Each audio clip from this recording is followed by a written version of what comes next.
sur 2 déclarent limiter ses achats alimentaires et parfois même y renoncer. Et pour leur venir en aide, l'association Copain organise des distributions alimentaires dans toute la France. Je me suis rendue à l'une de ces distributions à Paris. C'est parti. On va bientôt commencer. Merci beaucoup d'être venus. On est hyper nombreux, ça va être trop plaisir. On va bientôt commencer la distribution. Là, je vais faire entrer tous les gens parce que ils vont pas attendre dans le froid. Ils vont faire la petite file et on passera les gens par créneau. Voilà, c'est parti.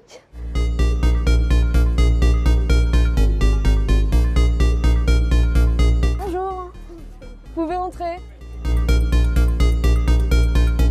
Ce soir, on est à Césure pour la distribution alimentaire. C'est la première de la semaine.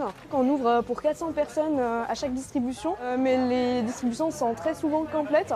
Du coup, cette année, on a ouvert la 5e distribution dans le 6e pour essayer de recevoir plus de monde parce que la demande est toujours là. L'année dernière, à Paris, l'association Copain a distribué 45 000 paniers alimentaires pour 19 000 étudiants bénéficiaires. En France, c'est 120 000 paniers qui ont été distribués à près de 40 000 étudiants. Mais ces denrées alimentaires, elles viennent d'où? Il y a des dons de pas mal de structures. La ville de Paris nous soutient énormément. Il y a les banques alimentaires qui nous aident énormément. Et c'est pareil pour l'hygiène.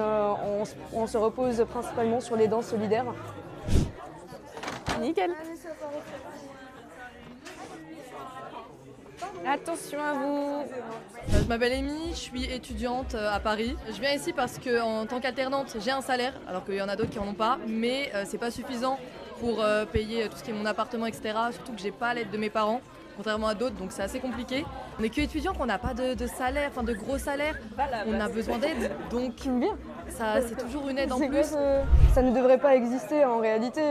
On est étudiant, on a notre job étudiant à côté et ça suffit pas. Mais les gens, ils en restent des vivres équivalents à 50 € par mois.